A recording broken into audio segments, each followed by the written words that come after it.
సంగమయుగం అనంతరము భారతదేశ చరిత్ర మనకు గుప్తల చుట్టూ పరిభ్రమిస్తుంది. అంటే తిరిగి చరిత్రకు మగధ ప్రస్తుత బీహార్ కేంద్రమైంది. మగధ రాజ్యం కేంద్రంగా గుప్తుల ఆవిర్భావానికి రావడం జరిగింది. వాస్తవంగా గుప్తులు గౌడ దేశం అంటే బెంగాల్కు చెందినటువంటి వాళ్ళు. కుషాన్లకు సామంతులుగా గుప్తులు ప్రాభవంలోకి రావడం ప్రారంభమైంది. గుప్త వంశానికి తొలి పాలకుడు అని చెప్పదగినవాడు శ్రీగుప్తుడు. శ్రీగుప్తుడి తర్వాత చంద్రగుప్త, మొదటి చంద్రగుప్తుడిని మనము గుప్త వంశానికి నిజమైన వ్యవస్థాపకుడు అని పిలుస్తాం. మొదటి చంద్రగుప్త లిచ్ఛావీల రాజకుమార్తె. పాట్లీపుత్రానికి ఆయన కాలంలో పాలకులు లిచ్ఛావీలు. ఇది అత్యంత బలమైనటువంటి తెగ. లిచ్ఛావీల రాజకుమార్తె కుమారదేవి, ఆమెను వివాహం చేసుకోవడం జరిగింది మొదటి చంద్రగుప్తుడు. ఆ వివాహం ద్వారా పాట్లీపుత్రం కట్నంగా సంక్రమించింది. ఇక్కడి నుంచే గుప్తుల యొక్క ప్రభావం స్టార్ట్ అయింది అని చెప్పవచ్చు. ఎందుకంటే చంద్రగుప్తుడు కుమారదేవిని పెళ్లి చేసుకోవడం ద్వారా పాట్లీపుత్రాన్ని పొందడము. పాట్లీపుత్రం అంటే ప్రాచీన భారతదేశ చరిత్రకు కేంద్రం. పాట్లీపుత్రానికి ఎవడు పాలకుడవుతాడో వాడికి సహజంగానే ఉత్తరాధిపత్యం సంక్రమిస్తుందన్నమాట. అట్లా గుప్తులు ఒక చిన్న స్థాయి నుంచి అత్యున్నత స్థాయికి రావడానికి కారణం ఈ వివాహ సంబంధం అన్నమాట. ఇక్కడి నుంచే మనకు గుప్త యుగం ప్రారంభమవుతుంది అని చెప్పవచ్చు. మొదటి చంద్రగుప్త అధికారంలోకి రావడంతోనే గుప్తా ఈరా అంటే గుప్త శకము అంటాం. ఈరా అంటే మరి గుప్తుల చరిత్రకు ఆధారాలు ఏంది? ఆధారాలు తిరిగి మనకు పురావస్తుపరమైన ఆధారాలు ఉన్నాయి, అట్లాగే గ్రంథపరమైన ఆధారాలు ఉన్నాయి. పురావస్తుపరంగా శాసనాలలో మనం మొట్టమొదటిగా ప్రస్తావించదగినటువంటి శాసనం, దీన్నే ప్రశస్తి అని కూడా అంటాం. అలహాబాద్ ప్రశస్తి. అలహాబాద్ ప్రశస్తి మొత్తం కూడా కావ్య శైలిలో లిఖించబడ్డది. సముద్రగుప్తుడి యొక్క సేనాని హరిసేనుడు అలహాబాద్ ప్రశస్తిని లిఖించడం లేదా రూపొందించడం జరిగింది. ఇది ఏం చెప్తుంది అంటే అలహాబాద్ ప్రశస్తి సముద్రగుప్తుడి యొక్క వ్యక్తిత్వము, గుణగణాలు, ఆయన అధికారంలోకి వచ్చినటువంటి తీరు, ఆయన సామ్రాజ్యవాదం అంటే ఒక విధంగా ఆయన గొప్పతనం మొత్తం కూడా మనకు అలహాబాద్ ప్రశస్తిలో స్పష్టంగా వర్ణించబడ్డదన్నమాట హరిసేనుడి చేత. అలహాబాద్ ప్రశస్తి తర్వాత మెహరౌలి ఇనప స్తంభ శాసనం, ఐరన్ పిల్లర్ ఇన్స్క్రిప్షన్ అంటాం. మెహరౌలి ప్రస్తుతం ఢిల్లీలో అంతర్భాగం అన్నమాట. ఇక్కడ మనకు కుతుబ్ మినార్కు పక్కనే ఉంటుంది ఈ స్తంభ శాసనం. ఈ శాసనంలో చంద్రగుప్త విక్రమాదిత్య రెండవ చంద్రగుప్త విక్రమాదిత్యుడు ఆయన యొక్క ఘన విజయాలు ప్రస్తావించబడ్డాయి. అంటే ఆయన గొప్పతనం తెలుసుకోవడానికి మనకు ముఖ్యమైనది మెహరౌలి ఇనప స్తంభ శాసనము అంటాం. అట్లాగే మూడోది ముఖ్యమైనటువంటి శాసనము భానుగుప్తుడు వేయించినటువంటి తామ్రపత్ర శాసనము, కాపర్ ప్లేట్ ఇన్స్క్రిప్షన్. దీన్నే మనము ఈరన్ అని అంటాం. ఈరన్ కాపర్ ప్లేట్ ఇన్స్క్రిప్షన్, ఈరన్ తామ్రపత్ర శాసనం. ఇదేం చెప్తుంది అంటే సతీ సహగమనం అనేది ఎట్లా జరిగింది అనేటువంటిది చెప్పేటువంటి మొట్టమొదటి ఆధారం అన్నమాట. సతీ సహగమనం గురించి వేదాల్లో ప్రస్తావన ఉంది, కానీ వేదాలు రాయబడి లేదు.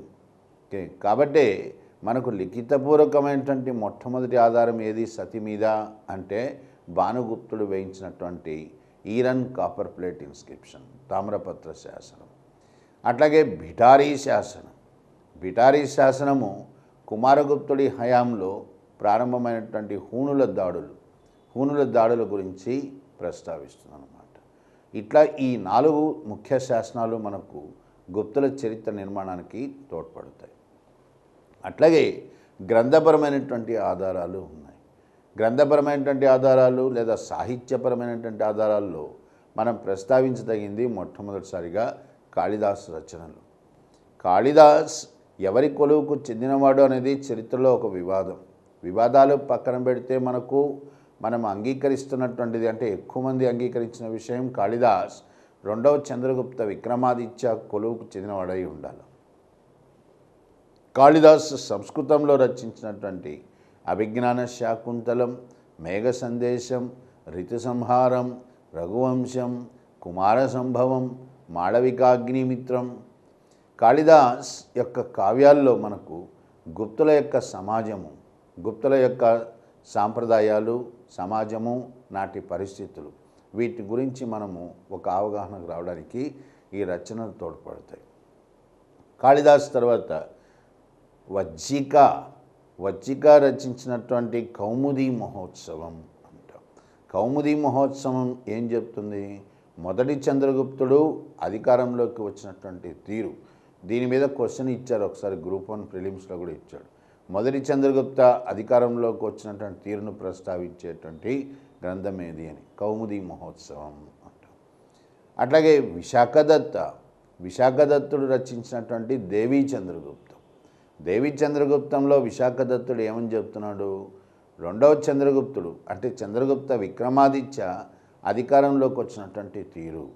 రెండవ చంద్రగుప్త విక్రమాదిత్య తన అన్న రామగుప్తుడి యొక్క భార్య ధ్రువదేవి, ఆమెను శకులకు అప్పగించడానికి సిద్ధపడ్డాడని, అందుకు వ్యతిరేకించినటువంటి తమ్ముడు చంద్రగుప్తుడు రామగుప్తుని చంపి అధికారంలోకి వచ్చాడని చెప్పడం జరిగింది. చంద్రగుప్త వరుసకు వదినైనటువంటి ధ్రువదేవిని ఈమెను వివాహం చేసుకున్నాడని కూడా మనకి ఈ గ్రంథం చెప్తుంది. దాని తర్వాత గొప్ప నాటకాలు వస్తాయి. ఏమిటి నాటకాలు? శూద్రకుడు రచించినటువంటి మత్స్యకటికం దీని మీద కూడా క్వశ్చన్స్ రావడము జరిగింది. మత్స్యకటికం ప్రధానంగా ఎవరి గురించి చెప్తుంది? ఆనాటి సమాజంలో వేశ్య వ్యవస్థ, అంటే వేశ్య విధానం ఎట్లా ఉండదో చెప్తుంది. ప్రాస్టిట్యూషన్ అంటాం. వసంతసేన అనేటువంటి వేశ్య, చారుదత్త అనేటువంటి బ్రాహ్మణుడు, వీళ్ళ మధ్య జరిగినటువంటి ఇంటరాక్షన్, వీళ్ళ మధ్య జరిగినటువంటి సంబంధం, దీని గురించి ఈ నాటకం ప్రధానంగా ప్రస్తావిస్తుంది. మత్స్యకటికం అంటే అర్థమైంది బంకమట్టి బొమ్మ. ఓకే, ఇది మనకు ఆనాటి సామాజిక స్థితిగతులను తెలుసుకోవడానికి చక్కగా ఉపకరించేటువంటి గొప్ప నాటకం అన్నమాట. అట్లాగే కథాసరిత్ సాగరం, సోమదేవుడి యొక్క కథాసరిత్ సాగరం, ఇది గుప్తుల యొక్క వంశ చరిత్ర, పాలకుల గురించి ప్రస్తావన చేస్తుంది. గుప్తుల కాలంలోనే సామాజిక న్యాయం, దీని మీద కూడా వ్యాఖ్యానాలు రాయబడ్డాయి. సోషల్ లా అంట. దీంట్లో మనకు ముఖ్యమైనది ఏంది? కమండకాస్ నీతిసార అంటాం. కమండకుడు రాసిన నీతిసారం. ఇది ఏ స్థాయిలో గుర్తింపు పొందింది అంటే గుప్తుల యొక్క అర్థశాస్త్రంగా దీన్ని పిలవడం జరుగుతుంది అన్నమాట. అట్లాగే విఘ్నేశ్వరుడు రచించినటువంటి మీటాక్షర అంటాం. మీటాక్షర దేని గురించి ప్రస్తావిస్తుంది అని ఒక ప్రశ్న అడగడం జరిగింది. మీటాక్షర దేని గురించి ప్రస్తావిస్తుంది అంటే కూడా సామాజిక న్యాయమే. ఇట్లా న్యాయం పైన రాయబడినటువంటి వ్యాఖ్యానాలు కూడా మనకు గుప్తుల చరిత్రకు ఆధారాలుగా తోడ్పడతాయి. ఇంకా ఆ కాలంలోనే, అంటే గుప్తుల కాలంలోనే పురాణాలు, ఇతిహాసాలు ఇవన్నీ కూడా గ్రంథస్థం చేయబడ్డాయి. అప్పటిదాకా ఇవన్నీ కూడా ఒక రకంగా లిఖితపూర్వకంగా లేవు. ఇవి ఓరల్ ట్రెడిషన్ అంటాం. అంటే కేవలము మనకు గద్య రూపంలో, పద్య రూపంలో ప్రస్తావించడానికి తగ్గట్టుగానే ఉన్నాయి, కానీ గ్రంథపరంగా లభ్యం కాలేదన్నమాట. ఇవి గ్రంథస్థం చేయడం అనేటువంటిది కూడా గుప్తుల కాలంలోనే జరిగింది. ఇవి మనకు ముఖ్యమైనటువంటి ఆధారాలు. ఇక గుప్తుల యొక్క రాజకీయ చరిత్ర, దీంట్లోకి వెళ్తే ఆల్రెడీ ప్రస్తావించడం జరిగింది. ఎప్పుడైతే మొదటి చంద్రగుప్తుడు అధికారంలోకి వచ్చాడో అప్పటి నుంచే గుప్తుల యొక్క యుగము అనేది ప్రారంభమైంది. మొదటి చంద్రగుప్తుడికి 2 కొడుకులు ఉన్నారు, కచగుప్త, సముద్రాన్ని తనకు వారసుడిగా ప్రకటించడం జరిగింది. సముద్ర అధికారంలోకి వచ్చినటువంటి తీరును ఇందాక ప్రస్తావించినట్టు అలహాబాద్ ప్రశస్తి ఇది మనకు చాలా స్పష్టంగా వర్ణించడం జరిగింది. సముద్రగుప్త గుప్త వంశంలో మొట్టమొదటి గొప్పవాడు అని చెప్పదగినటువంటి వాడు. సముద్రగుప్తుడు దేనికి ప్రసిద్ధిగాంచాడు అంటే ఆయన సామ్రాజ్యవాదం, గుప్తా ఇంపీరియలిజం అంటాం.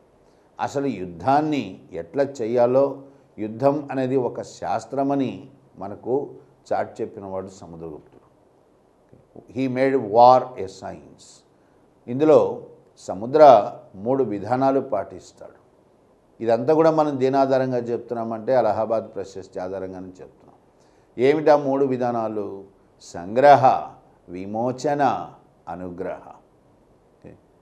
ఏ శత్రువు నుంచైతే ముప్పు వాటిల్లుతుంది అని ఖచ్చితంగా మనకు తెలుస్తుందో ఆ శత్రువును ఉపేక్షించకూడదు.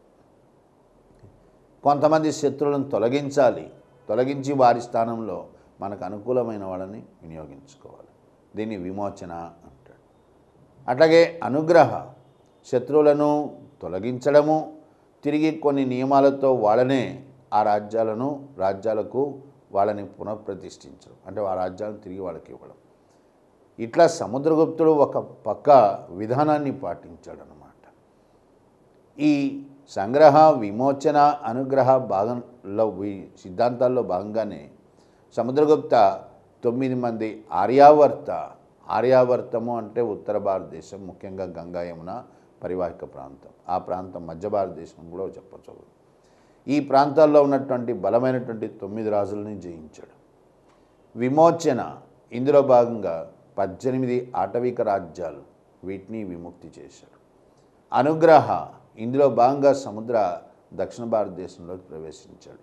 ఆయన ప్రవేశించినట్టు కాదు, ఆయన సైన్యాలు ప్రవేశించినట్టుగా చెప్పాలి. ఇక్కడ సముద్రగుప్తుడు దక్షిణ భారతదేశంలో 12 మంది దక్షిణ దేశ రాజుల్ని ఓడించి ఒక నియమాను, అంటే కొన్ని కండిషన్స్ పెడుతూ తిరిగి ఆ రాజ్యాలను వాళ్ళకే అప్పచెప్పడం జరిగింది.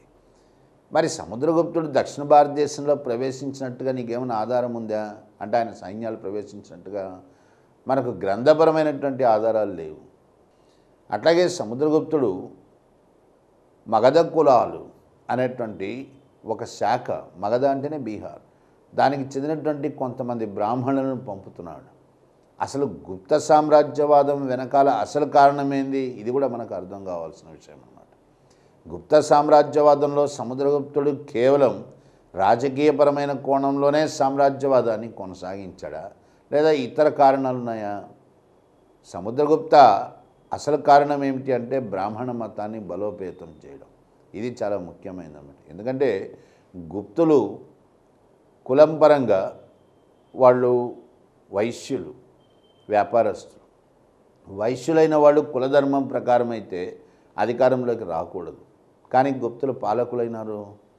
గుప్తుల పాలన న్యాయబద్ధమైందా కాదా అని ఎవరు ప్రస్తావించాలి, ఎవరు చాటాలి? ఆ పని చేయగలిగింది బ్రాహ్మణులు. అందుకనే గుప్తులు బ్రాహ్మణ మతాన్ని గొప్పగా ఆదరించారు. బ్రాహ్మణ మతము గుప్తులకు పూర్తి స్థాయిలో మద్దతు పలికింది. ఇద్దరి మధ్య ఒక అండర్స్టాండింగ్, ఒక అవగాహన అయితే ఖచ్చితంగా ఉంది. అందుకనే సముద్రగుప్త 12 మంది దక్షిణ దేశ రాజులకు తిరిగి ఆ రాజ్యాలను అప్పచెప్తూ కొన్ని నియమాలు పెట్టాడు. ఏమని? బౌద్ధం, జైనము వీటి పట్ల ఆదరణ అనేటువంటిది ఇక మీదట ఉండకూడదు, ఉంటే బ్రాహ్మణ మతానికే ఆదరణ ఉండాలి.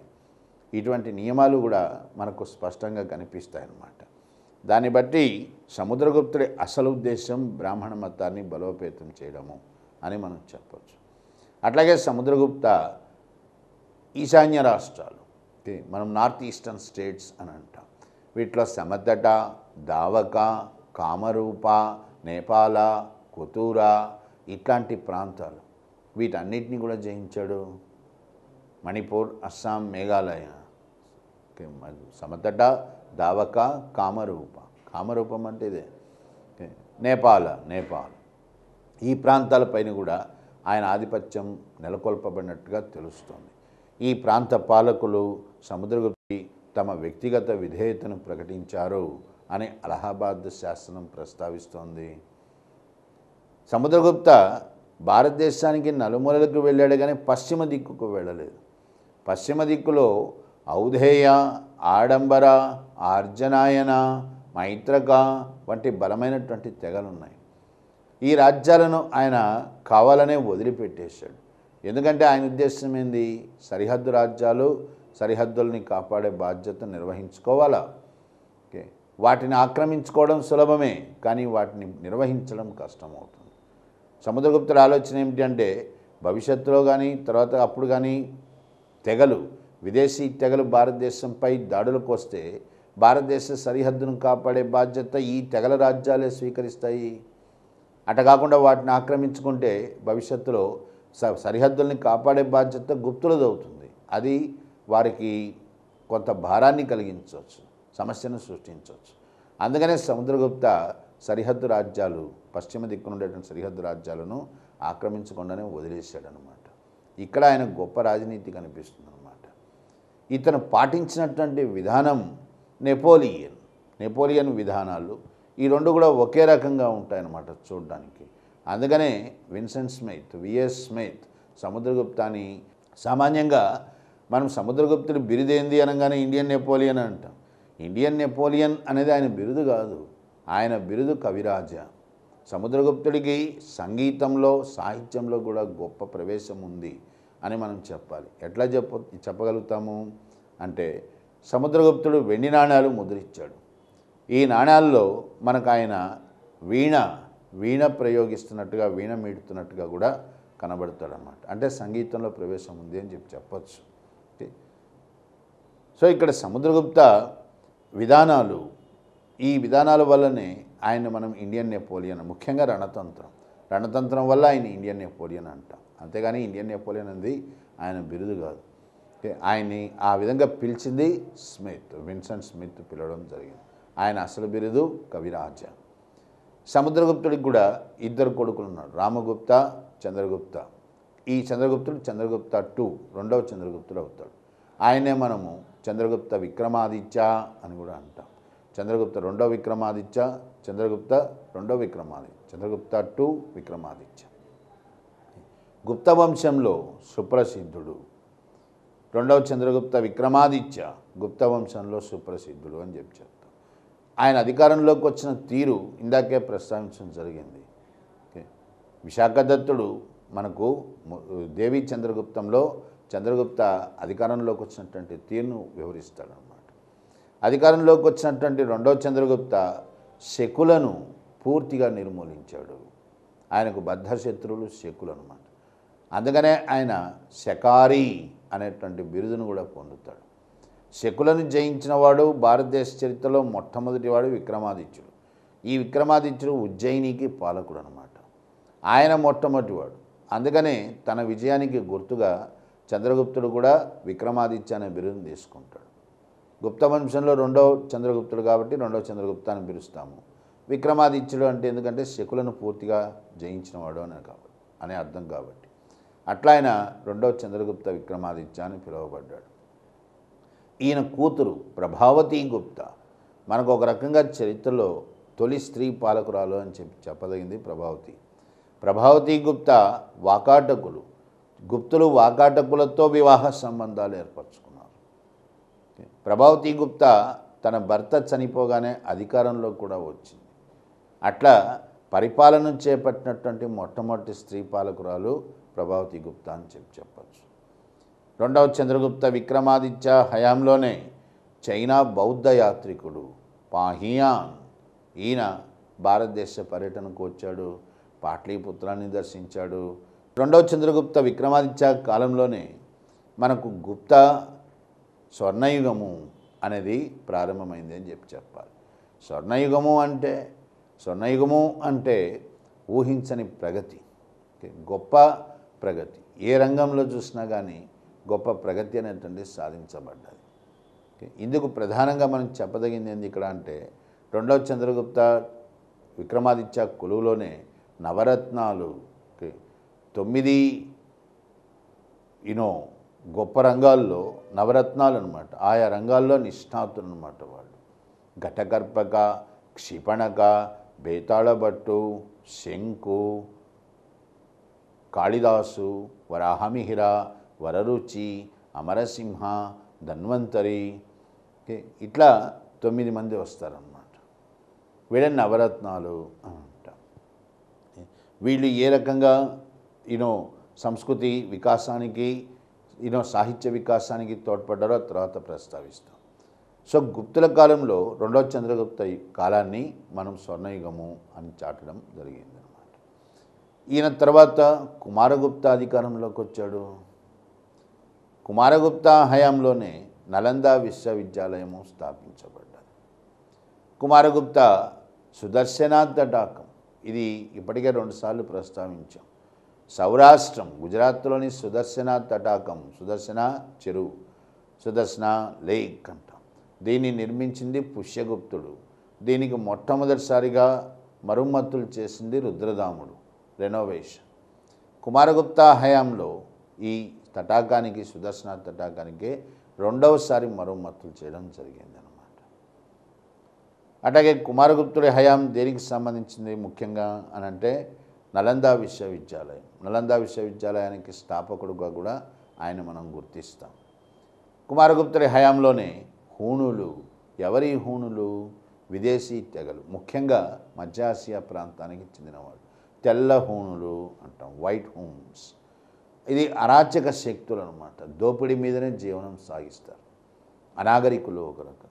వీరి యొక్క దాడులు ప్రారంభమైనాయి. కుమారగుప్తుడి హయాంలో యువరాజు స్కందగుప్త, ఈయన హూణులను సమర్థవంతంగా ఎదుర్కొన్నాడు. మొదటి హూణుల దండయాత్ర విజయవంతమైనట్టుగా మనకు అంటే విజయవంతం కానట్టుగా, విజయవంతం కాలేదో అన్నట్టుగా మనకు తెలుస్తుంది. ఎందుకంటే స్కందగుప్త హూణులను పారద్రోలాడు అని చెప్పబడ్డదన్నమాట.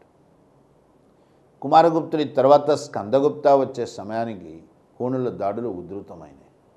స్కందగుప్త హయాంలో హూణులు మిహిరకుల, తోరమాన, వాళ్ళ నాయకులు మిహిరకుల, తోరమాన, వాళ్ళ ఆధ్వర్యంలో తరచుగా దాడులు చేశారు. పాట్లీపుత్రం వరకు కూడా వీళ్ళ దాడుల ప్రభావం పడింది. ఇది స్కందగుప్తుడికి సమస్యగా మారింది. ఎందుకంటే ఒకవైపు సరిహద్దులు కాపాడుకోవాలి, అదే సమయంలో అంతర్గత ఉద్యమాలు ప్రారంభమైనాయి, అంతర్గత తిరుగుబాట్లు ప్రారంభమైనాయి. బలమైనటువంటి ఆటవిక తెగలు, ముఖ్యంగా మైత్రకులు, పుష్యమిత్రులు, ఇవన్నీ కూడా బలమైన తెగలే. పుష్యమిత్ర అనేటువంటి కూడా ఒక తెగ. వీళ్ళు గుప్తులపై తిరుగుబాట్లు చేశారు. ఈ తిరుగుబాట్లను ఒకవైపు డీల్ చేస్తూ, అంటే వాటితో వ్యవహరిస్తూ సరిహద్దుల్ని కాపాడుకోవడం అనేది గొప్ప సమస్యాత్మకమైంది. చిట్ట చివరివాడు విష్ణుగుప్తుడు అనమాట. ఇది అంతగా అతని కాలం అనేది ఇన్సిగ్నిఫికెంట్, అంత ఏ రకమైన ప్రాముఖ్యత లేదనమాట. ఇట్లా గుప్త వంశం పతనమైపోయింది. గుప్తుల పాలనా వ్యవస్థ, మౌర్యులు భారతదేశ చరిత్రలో అత్యంత కేంద్రీకృత విధానం, దీనికి పాటుపడ్డారన్నమాట. మౌర్య చక్రవర్తి పాట్లీపుత్రంలో కూర్చున్న ఆయనకు దక్షిణ సరిహద్దు సిద్ధాపురం, కర్ణాటకలో. అక్కడ ఏం జరుగుతుందో తెలిసిపోయేది. అంత కేంద్రీకృత విధానం అన్నమాట మౌర్యులది. కేంద్రీకృత విధానంలో ఉండేటువంటి లోపాలేంది? పాలకుడు బలమైన పాలకుడైతే వ్యవస్థ బలంగానే ఉంటుంది. అదే బలహీనుడైతే వ్యవస్థ మొత్తము బలహీనపడిపోతుంది. ఇక ఇతర సమస్యలు కూడా ఉన్నాయి. విస్తృతమైన యంత్రాంగం కావాలి. ఈ విషయాలు తెలిసే గుప్తులు ఎక్కడ కూడా విస్తృతమైనటువంటి యంత్రాంగానికి వెళ్ళలేదు. గుప్తులు చాలా పరిమితమైనటువంటి యంత్రాంగాన్నే వినియోగించుకున్నారు. పరిమితమైనటువంటి యంత్రాంగము ప్లస్ వికేంద్రీకృత విధానం, దీనికి వెళ్ళారు. పాలనా వ్యవస్థలో ముఖ్యంగా మనం గుర్తుంచుకోవాల్సిందంటే వికేంద్రీకృత విధానం. ఇక్కడ మనకు కేంద్ర ప్రభుత్వ స్థాయిలో రాజ్యం యొక్క కార్యకలాపాలు పరిమితంగా ఉన్నాయి. వికేంద్రీకృత విధానం అంటే చాలా పరిమితంగా ఉంటుంది. అందుకనే యంత్రాంగం కూడా చాలా పరిమితంగా ఉండేది. ఎవరు కనిపిస్తారు? ముఖ్యంగా అధికారులుగా ప్రముఖమైనటువంటి అధికారులు. లేఖక అంటే ఉత్తర ప్రత్యుత్తరాలు చేసేవాడు, మహాలేఖక అంటాం. బాండగారిక అంటే గిడ్డంగులు, ధాన్యాగారాలకు పర్యవేక్షకుడు అన్నమాట. అక్షపటాల అంటే రికార్డులు భద్రపరిచేవాడు అని అర్థం అన్నమాట. అట్లాగే సంధి విగ్రాహక, విదేశీ వ్యవహారాలు పర్యవేక్షించేటువంటి వాడు సంధి విగ్రాహకుడు. ఇట్లా ముఖ్యమైనటువంటి అధికారులు ఉన్నారు, లేఖని కాదు. కానీ చాలా పరిమితమైనటువంటి యంత్రాంగం అన్నమాట. గుప్తుల పాలనా వ్యవస్థలో మనకు అతి ముఖ్యమైనటువంటి అంశం ఏమిటి అంటే సామంత విధానం. ఏంది సామంత విధానము అంటే, సామంత అనే పదానికి వాస్తవంగా అర్థం ఏంటంటే పొరుగువాడు, నైబర్ అనే అర్థం. సామంతులు, ఓకే, సామంతులు అంటే సబార్డినేట్ రూలర్స్. పాలనా వ్యవస్థలో దిగువ పాలనాధికారులను సామంతులు అని అంటాం. గుప్త పాలనా వ్యవస్థలో మనకు చాలా ముఖ్యమైనటువంటి విధానంగా దీన్ని మనం ప్రస్తావిస్తాం. సామంతులు రెండు రకాలు. ఓకే, ఎటువంటి వాళ్ళు అంటే రాజుతో పాటుగా కొలువులో ఉండేటువంటి సామంతులు, వీళ్ళనే కోర్ట్ నోబుల్స్ అంటాం. రాజు తరఫున యుద్ధాలకు వెళ్ళేటువంటి వాళ్ళు, ఇతర బాధ్యతలు నిర్వహించేవాళ్ళు, వీళ్ళని స్వర్డ్ నోబుల్స్ అంటే కత్తి పడతారు కాబట్టి స్వర్డ్, ఇంగ్లీష్లో స్వర్డ్ నోబుల్స్ అని అంటాం. అందుకనే సామంత విధానంలో రెండు రకాలు, ఫ్యూడలీ సామంత సిస్టమ్ ఫ్రమ్ అబౌవ్, సామంత సిస్టమ్ ఫ్రమ్ బిలో అంటాం. అంటే కొలువు నుంచి వచ్చేటువంటి సామంతులు, రాజు చేత నియమించబడేటువంటి సామంతులు. అంతేకాకుండా బలమైన కుటుంబాలే పాలనా వ్యవస్థలకు ప్రవేశించినప్పుడు వారి కింది స్థాయి నుంచి వచ్చిన సామంతులు అని అంటాం అన్నమాట. ఈ సామంతులకి భూములు ఇవ్వబడతాయి జీతాలకు బదులుగా. ఓకే, ఇక్కడ చాలా జాగ్రత్తగా మనం గుర్తుంచుకోవాలి. ఒక రకంగా మనం ఏమిటంటే భూదాన విధానము అనే దాన్ని ప్రస్తావించాల్సి వస్తుంది. ఇక్కడ అసలు భూమిని దానంగా ఇవ్వడము అనేది ముందుగా మౌర్యులతో స్టార్ట్ అయింది, మౌర్యులతో ప్రారంభమైంది. అశోకుడు తాను ఏ ప్రాంతాల్లో పర్యటించినా అక్కడ బౌద్ధ భిక్షువులు వాళ్ళ యొక్క సంఘాల నిర్వహణ కోసంగా భూములు దానం చేసేవాడు. ఇట్లా భూమి కేవలము మతపరమైన సంస్థల నిర్వహణ కోసంగానే దానం చేయబడ్డది. మౌర్యుల కాలంలో మౌర్యులు ఎక్కడ కూడా భూమిని ప్రభుత్వ ఉద్యోగులకు అధికారులకు దానంగా ఇవ్వలే. మౌర్యుల తర్వాత మనకు దక్కన్లో దక్షిణాదిలో శాతవాహనులు, వీళ్ళు భూదాన విధానాన్ని కొనసాగించారు. శాతవాహన భూదాన విధానంలో ఏంది అనంటే భూమితో పాటుగా భూమిలో ఉన్న ప్రజలను కూడా ఎవరికైతే దానంగా ఇవ్వబడుతుందో భూమి వారికి బదిలీ చేయడం, ఇది జరిగింది. మౌర్యులు భూమిని దానం చేసేటప్పుడు కేవలం భూమిలో ఉన్న వనరులపైనే హక్కు ఇచ్చారు, అంతేగాని భూమిలో ఉండేటువంటి ప్రజలపై ఏ రకమైన హక్కును ఇవ్వలేదు మౌర్యులు. శాతవాహనులు భూమితో పాటుగా ప్రజలను కూడా బదిలీ చేయడం చేశారు తమ దానాల్లో. గుప్తుల కాలంకి వచ్చేసరికి భూమి మొట్టమొదటిసారిగా సామంతులకు ప్రభుత్వోద్యోగులకు ఇవ్వబడడం జరిగింది. ప్రభుత్వోద్యోగులకు జీతాలకు బదులుగా భూమి ఇచ్చేటువంటి పద్ధతి గుప్తులతోనే ప్రారంభమైంది అని మనం గ్రహించాలి అన్నమాట. ఈ భూమి పైన సర్వ హక్కులు సామంతుడికి సంక్రమిస్తాయి, జీతానికి బదులుగా ఇవ్వబడ్డ భూమి.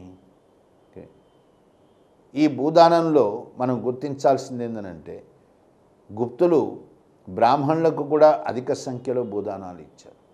బ్రాహ్మణులకు భూదానంగా ఇవ్వబడితే దాన్ని అగ్రహారం అంటాం.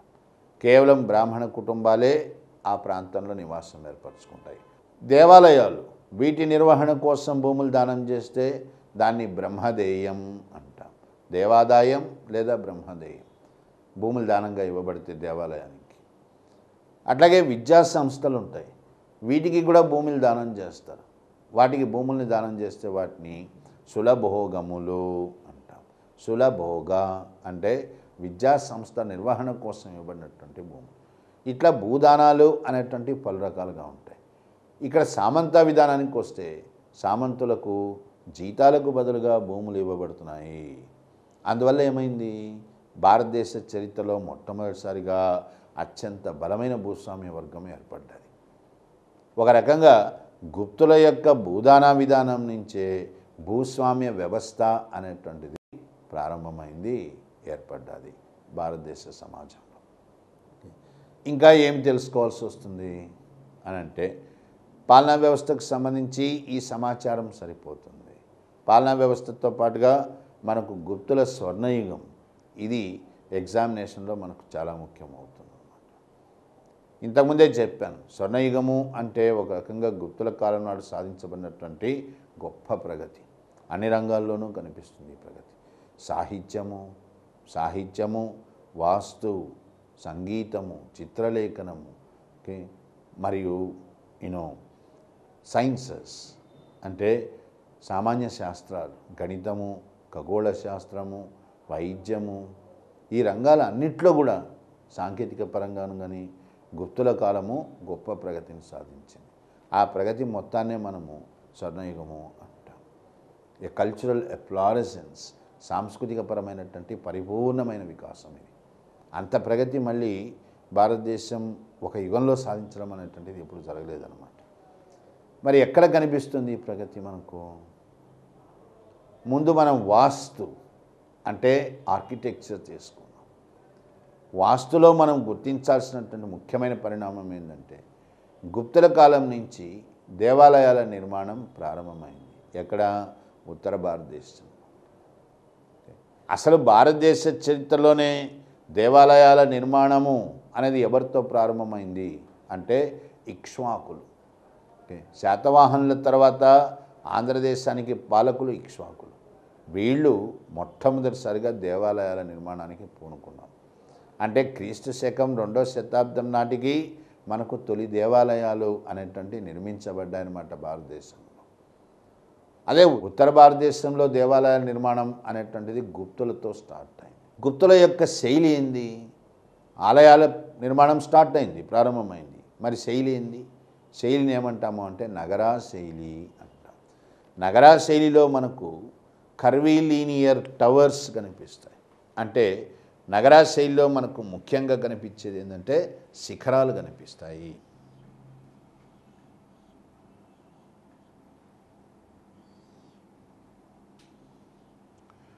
ఈ ఆకృతిలో నిర్మాణం జరిగింది, దేవాలయ నిర్మాణం జరిగింది అంటే ఆ శైలి నగరా శైలి అన్నమాట. శిఖరం, ఇదంతా కూడా శిఖరమే. ఓకే, ఇట్లా శిఖరాలతో కూడినటువంటి శైలి, దీన్ని మనం నగరా శైలి అని ప్రస్తావించవచ్చు. అదే దక్షిణాదిలోకి వస్తే మనకు గోపురాలు ఉంటాయి. ఓకే, వీటినే మనము రాజగోపురం, గాలి గోపురం, ఇట్లా గోపురాలుగా ప్రస్తావిస్తాం. ఓకే, గోపురాలతో కూడినటువంటి శైలి, ఇది ద్రావిడ శైలి. గుప్తులు మొట్టమొదటిసారిగా నగరా శైలిలో ఆలయాల నిర్మాణము అనేది ఉత్తరాదిలో ప్రారంభించారు. వీరి ఆలయాలు ఎక్కడెక్కడ కనిపిస్తున్నాయి మనకు? వీరి ఆలయాలు మనకు పహాడ్పూర్, పట్నా, దేవగర్, ప్రయాగ్, ఇక్కడంతా కూడా గుప్తుల యొక్క ఆలయాలు కనిపిస్తాయి అన్నమాట. సో నగరా శైలి ఇది చాలా ఇంపార్టెంట్. నగరా శైలి అనేటువంటిది మొట్టమొదటిసారిగా గుప్తుల కాలంలో ప్రారంభమైంది అని చెప్పాలి. అట్లాగే చిత్రలేఖనము, శిల్పాన్ని దగ్గరికి వస్తే మనకు గుప్తులు వారి యొక్క దేవాలయాలపైన తరచుగా నిర్మించినటువంటి శిల్పం, తయారు చేసినటువంటి శిల్పము మనకు రాజవరాహ. ఎందుకంటే విష్ణుమూర్తి వరాహ అవతారాన్ని కూడా ఎత్తుతాడు కాబట్టి రాజవరాహ ఇది చాలా ప్రముఖంగా కనిపిస్తుంది గుప్తుల యొక్క ఆలయాల్లో. శిల్పానికి సంబంధించి ప్రధాన నిదర్శనం రాజవరాహం. అట్లాగే చిత్రలేఖనం అన్నాము. చిత్రలేఖనం దగ్గరికి వచ్చేసరికి గుప్తుల కాలం నాటి చిత్రకళ మనకు ప్రధానంగా మధ్యప్రదేశ్లోని బాగ్ గుహలు అంటాం. ఇక్కడ మనకు గుప్తుల కాలం నాటి చిత్రకళ చాలా స్పష్టంగా కనిపిస్తుంది. దీంట్లో ఇంకో ముఖ్యమైనటువంటి విషయం ఏంటంటే అజంతా ఎల్లోరా చిత్రకళా సాంప్రదాయం, దాన్ని మధ్యప్రదేశ్లోని బాగ్ గుహలకు విస్తరింపజేసినటువంటి వాళ్ళు గుప్తులు. బాగ్ గుహల్లో మనకు ఈ సాంప్రదాయం, చిత్రకళా సాంప్రదాయము కొనసాగించబడ్డట్టుగా తెలుస్తుంది అన్నమాట. అంటే అజంతా ఎల్లోరా శైలి, పెయింటింగ్, చిత్రకళా సాంప్రదాయాన్ని గుప్తులు కొనసాగించారు. గుప్తుల స్వర్ణయుగంలో భాగంగా మనము వాస్తుశైలి, ఇందులో భాగంగానే గుప్తులతోనే దేవాలయాల నిర్మాణం ఉత్తర భారతదేశంలో మొట్టమొదటిసారిగా స్టార్ట్ అయిందని చెప్పుకోవడం జరిగింది. భారతదేశ చరిత్రలోనే ఆలయాల నిర్మాణం ఇక్ష్వాకులతో ప్రారంభమైంది. ఉత్తర భారతదేశంలో గుప్తులతో ప్రారంభమైనటువంటి శైలి నగరా శైలి అని మనము ప్రస్తావించడము జరిగింది. వాస్తు తర్వాత గుప్తులు శిల్పం ఈ విషయానికి వస్తే తమ దేవాలయాలపైన గోడలపైన వారు పదే పదే మనకు ముద్రించినటువంటి చిహ్నం రాజవరాహం. జీవం ఉట్టిపడేలాగా రాజవరాహాన్ని గుప్తులు తమ దేవాలయాలపైన అంటే గోడలపైన ముద్రించడం జరిగింది. అట్లాగే చిత్రకళకు సంబంధించి కూడా మనం ప్రస్తావించాం ఆల్రెడీ. గొప్ప అజంతా ఎల్లోరా చిత్రకళా సాంప్రదాయం శాతవాహనుల కాలం నాడు ప్రారంభమైంది. దీన్ని గుప్తులు కొనసాగించడము జరిగింది. మధ్యప్రదేశ్లోని బాగ్ గుహలలో అజంతా ఎల్లోరా చిత్రకళా సాంప్రదాయము కొనసాగించబడింది గుప్తుల కాలంలో. ఇట్లా వాస్తు, శిల్పము, చిత్రలేఖనము ఈ రంగాల్లో మనకు ప్రగతి కనబడుతోంది. ఇటువంటి ప్రగతే సాహిత్య రంగంలో కూడా చోటు చేసుకుంది. అంటే ఇక్కడ కావ్యం అశ్వఘోషుడితో ప్రారంభమైంది. అశ్వఘోషుడు రచించిన బుద్ధ చరిత్ర మనం సంస్కృతంలో మొట్టమొదటి కావ్యం అంటాం. అటువంటిది కావ్యం అనేది కాళిదాసుతో అత్యున్నత స్థాయికి చేరుకోవడం జరిగింది. కాళిదాసు రచనలు మనకు గుప్తుల ఆధారాల్లో మనము కాళిదాసు రచనలను ప్రస్తావించాం. అట్లాగే నిఘంటువులు అంటే డిక్షనరీలు అన్నమాట. అమరసింహుడు అమరకోశంలో రచించినటువంటి అమరసింహుడు సంస్కృతంలో రచించినటువంటి అమరకోశం సంస్కృతంలో మొట్టమొదటి నిఘంటువుగా మనం ప్రస్తావిస్తాం. అట్లాగే లఘు కథానికలు అంటే చిన్న చిన్న కథలు రాయడం. గుప్తుల కాలం నాడే విష్ణు శర్మ పంచతంత్ర కథలు రచించడం జరిగింది. భారతదేశ సాహిత్యంలో పంచతంత్ర కథలను మొట్టమొదటి షార్ట్ స్టోరీస్ అంటే లఘు కథానికలుగా మనం ప్రస్తావిస్తామన్నమాట. ఇంకా వ్యాకరణము చంద్రగోమిన్ అనేటువంటి గొప్ప బౌద్ధ భిక్షు ఇతడు చంద్ర వ్యాకరణం అనేటువంటి దాన్ని సంకలనం చేశాడు. ఈ చంద్ర వ్యాకరణం ఇప్పటికీ కూడా బెంగాల్లో అమల్లో ఉంది. అట్లాగే జైన పండితుడు ఏంటంటే విమల, ఈయన జైన రామాయణం రచించడం జరిగింది. ఈ జైన రామాయణంలో సీత రాముడికి సిస్టర్ అంటే చెల్లెలు గారు ప్రస్తావించడం జరిగిందనమాట. అది ఒక రకంగా ఒక క్వశ్చన్గా కూడా ఇవ్వడం జరిగింది. ఏ రామాయణంలో మనకు సీత రాముడి యొక్క చెల్లెలుగా కనిపిస్తుంది అని అడిగాడు. అది జైన్ రామాయణం అన్నమాట. విమలుడు రాసినటువంటి జైన్ రామాయణం. ఇట్లా సాహిత్యంలో కొత్త పంతాలు అనేటువంటివి ప్రారంభమైనాయి. ఇక నాటకాలు చెప్పాం. భాష మరియు భాసుడి యొక్క స్వప్నవాసవ దత్త. కామశాస్త్రం అంటే వాత్సాయనుడు కామసూత్రాలు రచించడం ఇది కూడా గుప్తుల కాలంలోనే జరిగింది. కామశాస్త్రాన్ని ఒక శాస్త్ర స్థాయిలో ఎట్లా చూడాలి, శాస్త్రీయ దృక్పథంలో ఎట్లా చూడాలి అనే ప్రయత్నం వాత్సాయనుడితోనే ప్రారంభమైంది. ఇట్లా సాహిత్యంలో కొత్త పంతాలు చోటు చేసుకున్నాయి. అట్లాగే శాస్త్రీయపరమైనటువంటి పరిశోధనలు ప్రారంభమైనాయి. సామాన్య శాస్త్రాలు సైన్సెస్లో కూడా గొప్ప ప్రగతి సాధించబడ్డది. ముఖ్యంగా అస్ట్రానమీ అంటాం, ఖగోళ శాస్త్రము, జ్యోతిష్యము వీటిలో గుప్తుల కాలం నాడు అమోఘమైన ప్రగతి సాధించబడ్డది. ఆర్యభట్ ఈ విషయాలు ప్రస్తావించేటప్పుడు మనకు మొట్టమొదటిగా జ్ఞాపకం వచ్చేవాడు ఆర్యభట్టుడు మహా గొప్ప మేధావి అని కీర్తించబడ్డాడు. ఖగోళ శాస్త్రంలో అపారమైనటువంటి ప్రజ్ఞ కనబరిచాడు. ఒక రకంగా ప్రపంచ చరిత్రలోనే భూమి వ్యాసార్థాన్ని స్పష్టంగా లెక్కించినటువంటి వాడు ఆర్యభట్టుడి గొప్పతనం ఏమిటి అని అంటే భూమి వ్యాసార్థాన్ని గుణించాడు. భూమి యొక్క స్వరూపం, దాని యొక్క షేప్, ఆ రూపం ఏందో వర్ణించిన మొట్టమొదటి వాడైనాడు. అట్లాగే సూర్యచంద్ర గ్రహణాలు ఇవి ఎట్లా ఏర్పడతాయో అనేటువంటి వివరించినటువంటి మొట్టమొదటి వాడైనాడు. సృష్టికి కేంద్రం సౌర కుటుంబంలో సూర్యుడవుతాడు, భూమి కాదు. ఎందుకంటే పాశ్చాత్య సైంటిఫిక్ పాశ్చాత్యుల యొక్క దృక్పథంలో భూమి ప్రధాన కేంద్రంగా ఉండేది. అది తప్పని ఒక రకంగా మన వాళ్ళు కొన్ని వేల సంవత్సరం క్రితమే రుజువు చేశారన్నమాట. ఊహించుకోవడానికి కూడా సాధ్యం కానంతటి గొప్ప ప్రతిభ ఇది. ఎందుకంటే క్యాలిక్యులేటర్లు, గ్లోబు ఏమీ లేనటువంటి స్థితిలో ఆర్యభట్టుడు ఏ విధంగా భూమి వ్యాసార్థాన్ని గుణించాడు?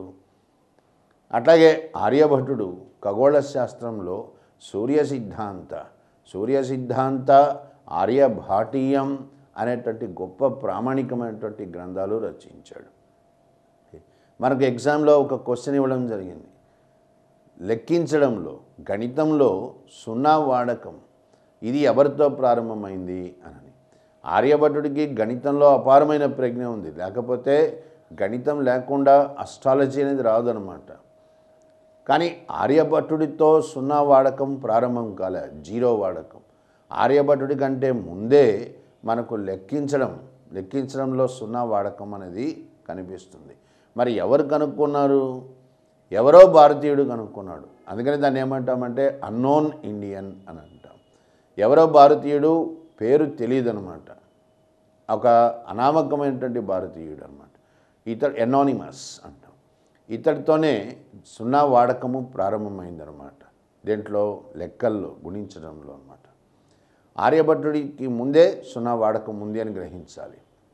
ఆర్యభట్టుడి తర్వాత అంతటి ప్రజ్ఞ కనబరిచిన వాడు ఖగోళ శాస్త్రంలో వరాహమిహిరుడు.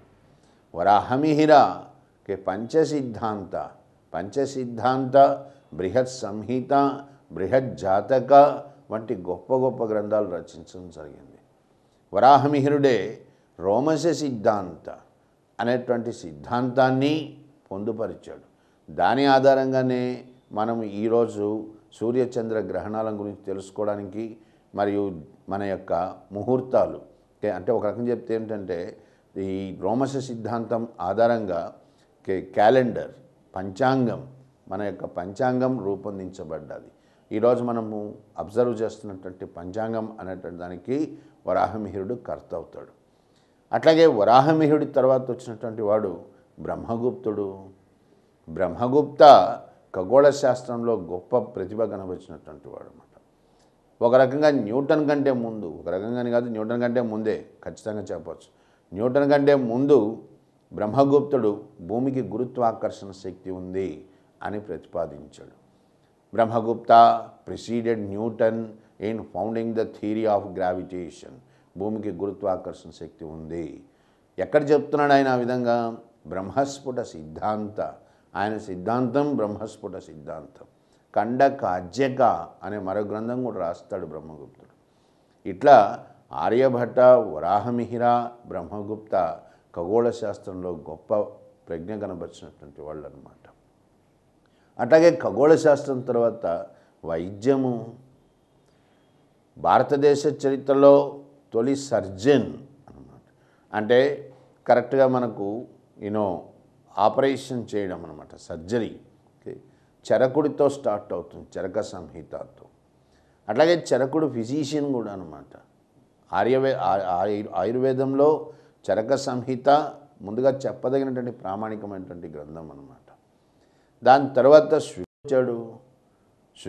చరకుడు కనిష్కుడికి సమకాలీకుడు అవుతాడు అనమాట. తర్వాత నీకు సుశ్రుత వచ్చాడు, ధన్వంతరి వచ్చాడు. ధన్వంతరి రెండవ చంద్రగుప్తుడి కొలువుకే చెందినటువంటి వాడు అనమాట. అట్లాగే పలకాప్య హస్యాయుర్వేద అనే గ్రంథం రాస్తాడు. ఇది పశు పక్షాదులకు సంబంధించినటువంటి వ్యాధులు, వాటి గురించి ఎక్కువగా ప్రస్తావిస్తుంది అన్నమాట. ఇట్లా వైద్యంలో కూడా గొప్ప ప్రగతి సాధించబడ్డది. అట్లాగే మెటలర్జీ అంటే లోహాల పరిజ్ఞానం, లోహాల పైన కూడా గొప్ప పరిశోధనలు జరిగాయి. ముఖ్యంగా గుప్తుల కాలంలో తుప్పు పట్టనటువంటి ఇనుమును తయారు చేశారు. ఇప్పటికీ మనకి ఇది ఆశ్చర్యం కలిగించేటువంటి విషయం. ముఖ్యంగా ఇది మెహరౌలీ స్తంభ శాసనం, ఇనుము స్తంభ శాసనం, మెహరౌలీ ఐరన్ పిల్లర్ ఇన్స్క్రిప్షన్ అని నేను ఆధారాల్లో ప్రస్తావించాను. ప్రస్తుతం మనకు ఢిల్లీలో కుతుబ్-మినార్కు పక్కనే ఉన్నదన్నమాట ఈ స్తంభం అన్నమాట, మెహరౌలీ ఇనుప స్తంభం. ఈ మెహరౌలీ ఇనుప స్తంభం వర్షానికి తడుస్తున్నది, ఎండకు ఎండుతున్నది, కానీ ఎక్కడ తుప్పు పట్టిన ఆనవాళ్ళు లేవు. అంటే ఇనుములో తుప్పు పట్టకుండా వాళ్ళు ఏ మూలకాలు వాడాడు? ఇది మన ప్రజ్ఞకు నిదర్శనం అన్నమాట. గుప్తుల కాలం నాడు మన వాళ్ళు సాధించినటువంటి ప్రగతి. మెటలర్జీలో, లోహాలలో. కాబట్టి ఇక్కడ పాయింట్ ఏమిటంటే అత్యంత నాణ్యవంతమైనటువంటి ఇనుము ఎవరి కాలంలో తయారైంది అంటే గుప్తుల కాలంలో తయారైంది. అట్లాగే అత్యంత నాణ్యవంతమైనటువంటి రాగి, the most qualitative, most standard and qualitative copper ever produced in Indian history belong to the Guptas. భారతదేశ చరిత్రలో అంత నాణ్యవంతమైనటువంటి రాగి మళ్ళీ ఎప్పుడు తయారు కాలే. ఎక్కడ కనిపిస్తుంది ఇంత నాణ్యవంతమైనటువంటి రాగి? నిలువెత్తు బుద్ధుడి విగ్రహాలు, the standing images of the Buddha. మనకు బీహార్లో సుల్తాన్గంజ్ ఇక్కడ నిలువెత్తు బుద్ధుడి విగ్రహాలు బయటపడ్డాయి.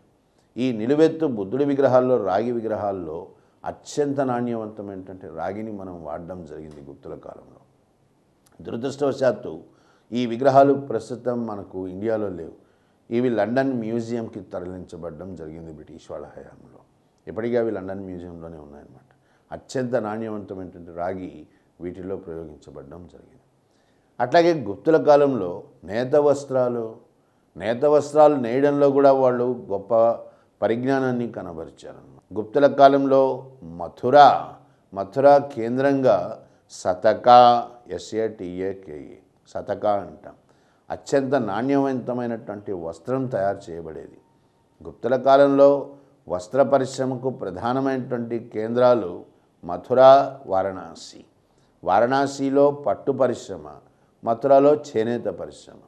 ముఖ్యంగా సతకా అనేటువంటి అత్యంత నాణ్యవంతమైనటువంటి వస్త్రం తయారయ్యేది. ఇది కూడా ప్రశ్నలుగా ఇచ్చాడు మనకు. సతకా అనేది ఏంది అన్నాడు. సతకా అంటే అత్యంత నాణ్యవంతమైనటువంటి వస్త్రం. ఇది మథురాలో తయారయ్యేది అనమాట. ఇట్లా ప్రతి రంగంలో కూడా నీకు గుప్తుల కాలం నాటికి అత్యున్నత స్థాయికి చేరుకోబడినటువంటి ప్రగతి కనిపిస్తుంది. ఈ ప్రగతి కారణంగానే మనము దీన్ని గుప్తుల స్వర్ణయుగము అంటాం. భారతదేశ వర్తక వాణిజ్యాలలో ప్రధానమైనటువంటి పార్ట్నర్ అంటే మనకు ప్రధానమైనటువంటి భాగస్వామి రోమ్ అన్నమాట. రోమ్తో భారతదేశ వర్తకం అత్యున్నతమైనటువంటి స్థాయికి చేరుకుంది. తూర్పు దిక్కున తామ్రలిప్తి, పశ్చిమ దిక్కున బావారికం అనేది సింధులో ఒక నౌకాశ్రయం అన్నమాట. ఈ రెండు గుప్తుల కాలంలో వారికి ప్రధానమైనటువంటి వర్తక స్థావరాలు అన్నమాట. రోమ్తో వర్తకము, వాణిజ్యము ఏ విధంగా అయితే అత్యున్నత స్థాయికి చేరుకుందో గుప్తుల కాలంలో, అదేవిధంగా పతనము చోటు చేసుకుంది. ఎందుకు పతనం చోటు చేసుకుంది అంటే సువిశాలమైనటువంటి రోమన్ సామ్రాజ్యం, ఐరోపాలో రోమన్ సామ్రాజ్యంపై ఆటవిక తెగలు దాడులు ప్రారంభమైనాయి. అందుకని రోమన్ సామ్రాజ్యం కూలిపోయింది. రోమన్ సామ్రాజ్యం ఎప్పుడైతే పతనమైందో భారతదేశానికి అది తీరని లోట్లుగా మిగిలిపోయింది. ఎందుకంటే భారతదేశానికి ప్రథమ భాగస్వామ్యాలు రోమ్ వ్యాపారంలో. ఎప్పుడైతే రోమ్ దెబ్బతినిపోయిందో మన వ్యాపారము దెబ్బతినట్టయింది. రోమ్ నుంచి బంగారము, వెండి ఇవి భారతదేశానికి రావడం ఆగిపోయిందన్నమాట. ఇందువల్ల మన వర్తక వాణిజ్యాలు దెబ్బతిన్నాయి. పారిశ్రామికపరమైనటువంటి ప్రగతి దెబ్బతిన్నది.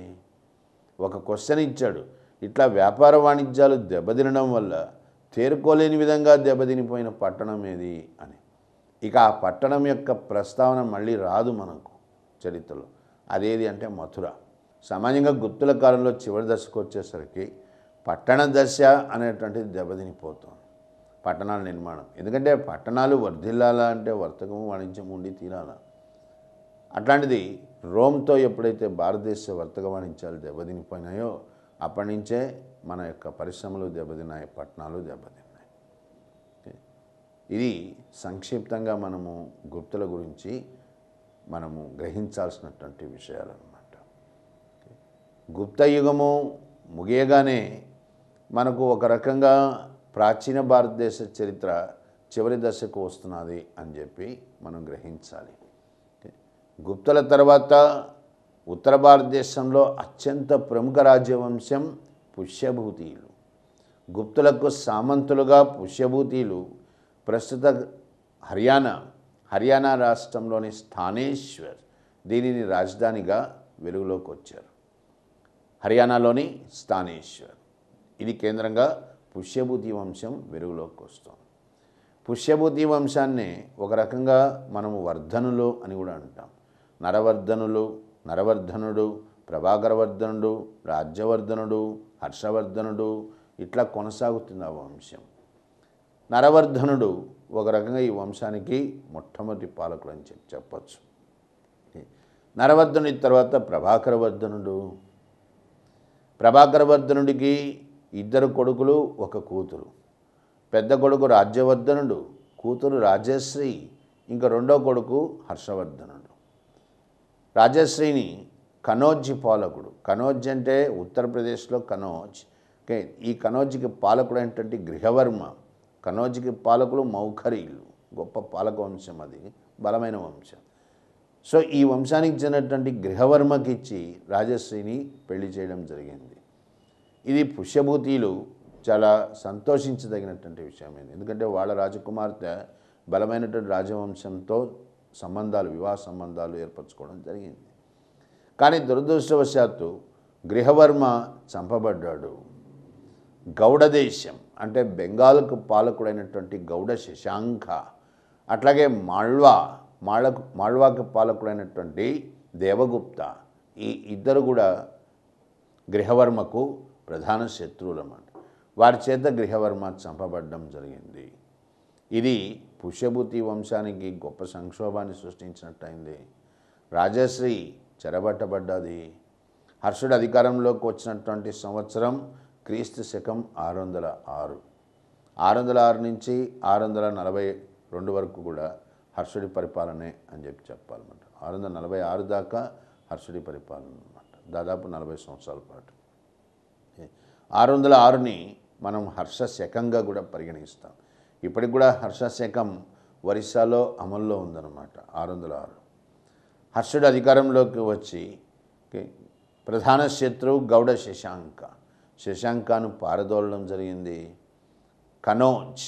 హర్షుడు కనౌజ్ను రాజధానిగా చేసుకోవడము జరిగింది. పారిపోతున్నటువంటి వెనదిరిగిపోతున్న శశాంకుడు మార్గమధ్యంలో గయా వద్ద బోధి వృక్షం ఉంది. బుద్ధుడికి ఎక్కడైతే జ్ఞానోదయమైందో ఆ వృక్షం, దాన్ని తెగ నరికాడు. ఆ వృక్షం యొక్క కాండాలను నరికాడు అన్నమాట. అంటే సమస్య ఏమైందంటే అక్కడ శశాంకుడు శైవానికి బౌద్ధానికి గొప్ప వైరం ఉంది. అందుకనే శైవులు బౌద్ధ క్షేత్రాలపై దాడులు చేయడం అనేది సర్వసామాన్యమైపోయిందన్నమాట. శశాంకుడు బోధి వృక్షాన్ని అపవిత్రం గావించాడు. అది కూడా ప్రశ్నగా ఇచ్చాడు, ఎవరు బోధి వృక్షాన్ని నరికాడు అని. వాడు శశాంకుడు అన్నమాట. హర్షుడు తన చెల్లెలు రాజశ్రీ, తన అక్క అవుతుంది వరుసకి, ఈమెను కూడా రక్షించుకోగలిగాడు. దేవగుప్త ఆఫ్ మాళ్వా వాడిని చంపడం జరిగింది. హర్షుడు ఉత్తర భారతదేశంలో గొప్ప బలమైనటువంటి సామ్రాజ్యాన్ని ఏర్పరిచాడు అని చెప్పాలి. అంటే ప్రాచీన భారతదేశ చరిత్రలో చిట్ట చివరి గొప్ప సామ్రాజ్యం ఎవరిది అవుతుందంటే హర్షుడిదే అవుతుంది. శశాంకుడిపై పూర్తి విజయాన్ని హర్షుడు సాధించాడని మనం చెప్పలేము. ఎందుకంటే హర్షుడు బతికున్నంతకాలం కూడా శశాంకుడు స్వతంత్రంగానే ఉన్నాడు బెంగాల్లో. ఇంకా కరెక్ట్గా చెప్పాలంటే శశాంకుడిపై విజయం సాధించింది హర్షుడి స్నేహితులైనటువంటి కామరూపాకి పాలకుడైన భాస్కరవర్మ శశాంకుడిపై గొప్పగా విజయాలు సాధించినట్టుగా మనకు తెలుస్తుందన్నమాట. హర్షుడు సౌరాష్ట్ర అంటే గుజరాత్ను జయించినట్టు నవసాసి తామ్రపత్ర శాసనము చెప్తోంది. అట్లాగే హర్షుడు కళింగను జయించాడు అని చెప్పడానికి ఆధారాలు ఉన్నాయి. హువాన్సాంగ్ హర్షుడి కాలంలో భారతదేశ పర్యటనకు వచ్చినటువంటి బౌద్ధ భిక్షు హువాన్సాంగ్ ఏమని చెప్తున్నాడు? షహనుషాహీలు అంటే మనకు గాంధార దేశము, ఆఫ్ఘనిస్తాన్ ప్రాంతంలో ఉండేటువంటి కుషానులు, విదేశీ తెగలు, వీళ్ళు కూడా హర్షుడి ఆధిపత్యాన్ని అంగీకరించారు అని చెప్పడం జరిగింది. దీంట్లో కొన్ని వాస్తవాలు అవాస్తవాలు లేకపోలేదు. కానీ పాయింట్ ఏమిటనంటే హర్షుడు ముమ్మాటికి గొప్ప బలమైన రాజ్యాన్ని ఏర్పరిచాడు అని చెప్పాలి. అట్లాగే హర్షుడు విస్తృతమైన ప్రయత్నాలు చేశాడు. ఎవరిపై దాడికి వెళ్ళడానికి?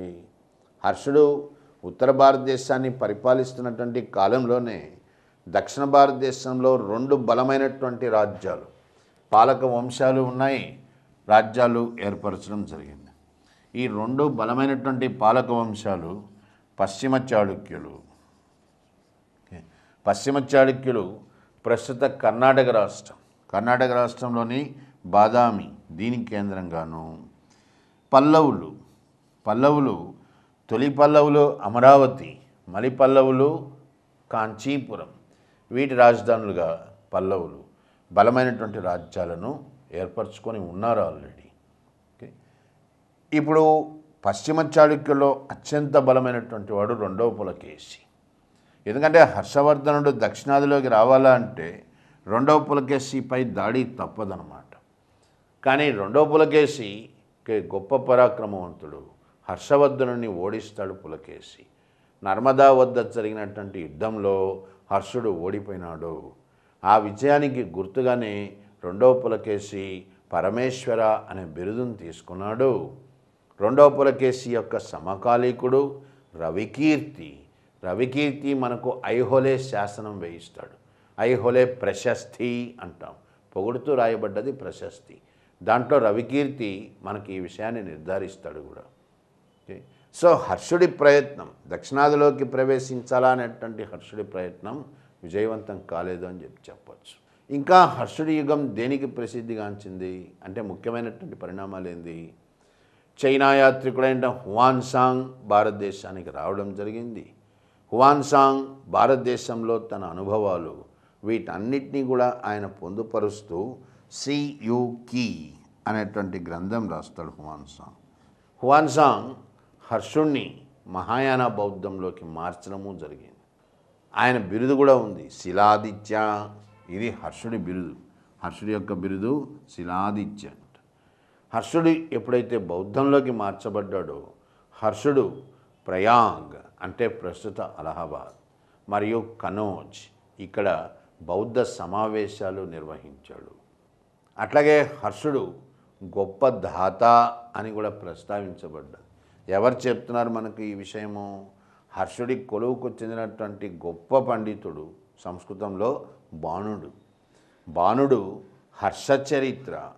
హర్షచరిత్ర కాదంబరి పార్వతీ పరిణయం వంటి గ్రంథాలు రచించాడనమాట. ముఖ్యంగా హర్షచరిత్ర ఇది మొత్తం కూడా కావ్యశైలిలో రచించబడ్డదన్నమాట. హర్షచరిత్ర ప్రకారము మనకు హర్షుడు గొప్ప దాత అని చెప్పి కూడా తెలుస్తుంది.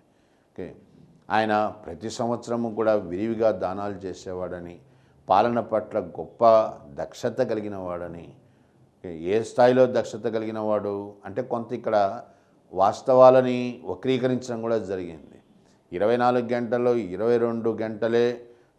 కానీ ఇక్కడ పాలనా వ్యవస్థ పైన దృష్టి పెట్టాడు హర్షుడు. ఏ కోణంలో చెప్పగలుగుతాము అంటే ధర్మయాత్రలు. అసలు ధర్మయాత్ర అనేటువంటిది హర్షుడికి ముందు అశోకుడితో స్టార్ట్ అయింది. అశోకుడు ప్రజలతో నేరుగా సంబంధాలు పెట్టుకోవాలని ధర్మయాత్రలు చేసేవాడు. అట్లా భారతదేశ చరిత్రలో ధర్మయాత్రలు చేసిన చిట్ట చివరి పాలకుడు అంటే మనకు హర్షుడే అవుతాడు.